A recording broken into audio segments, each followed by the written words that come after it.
Fencing लगाने जाते हैं, सत्ताधारी पार्टी का कैडर आकर हुड़दंग करता है। बंगाल सरकार की दया की दृष्टि घुसपैठियों के पर जो है, जितने बांग्लादेश से पकड़े गए 24 परगना जिले का आधार कार्ड और नागरिकता है मान्यवर। 26 में चुनाव है, बंगाल में कमल खिलेगा और पूरा बंद होगा। कई बार अलग अलग भाषणों में, अलग अलग जलसों में ये विषय उठा जाता है, बांग्लादेशी घुसपैठियों के लिए बीएसएफ क्या कर रही है, सेना क्या कर रही है। मैं आज वास्तविकता इस देश को बताना चाहता हूं और मैं ऐसा करता हूं कि तृणमूल कांग्रेस के सारे लोग सदन को छोड़कर नहीं जाएंगे, ध्यान से सुनेंगे।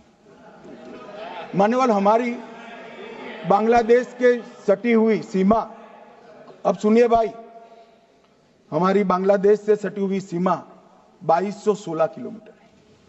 उसमें से 1653 किलोमीटर बाढ़ बन चुका है, बाढ़ के पास वाला रोड भी बन चुका है और चौकियां भी बन चुकी है। शेष फेंसिंग की लंबाई है 563 किलोमीटर।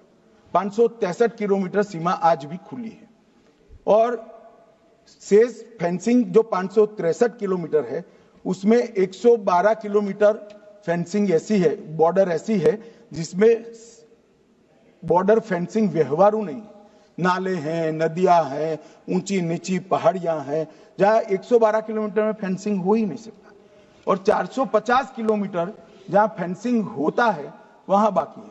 अब मैं वो बताना चाहता हूं कि क्यों बाकी है।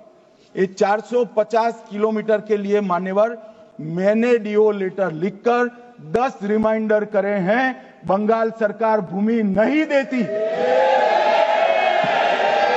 मान्यवर, ये 450 किलोमीटर के लिए गृह सचिव बंगाल के मुख्य सचिव के साथ 7 मीटिंग करे, ये भूमि नहीं देते हैं।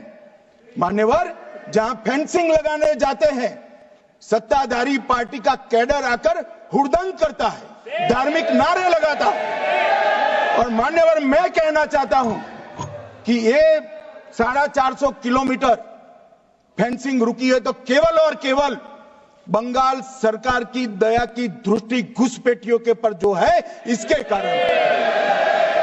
और मान्यवर, इससे आगे ये 450 किलोमीटर शायद ये भाषण सुनकर ममता जी भूमि दे भी दे तो हम खत्म कर देंगे, फिर भी 112 किलोमीटर खुली सीमा रहती है। मान्यवर, जब आप 2000 किलोमीटर बाढ़ बना देते हो और 112 किलोमीटर नहीं बनाते हो तो कई बार तो ये 2000 किलोमीटर के कोई मायने नहीं। आदमी को घुसने के लिए कितनी जगह चाहिए।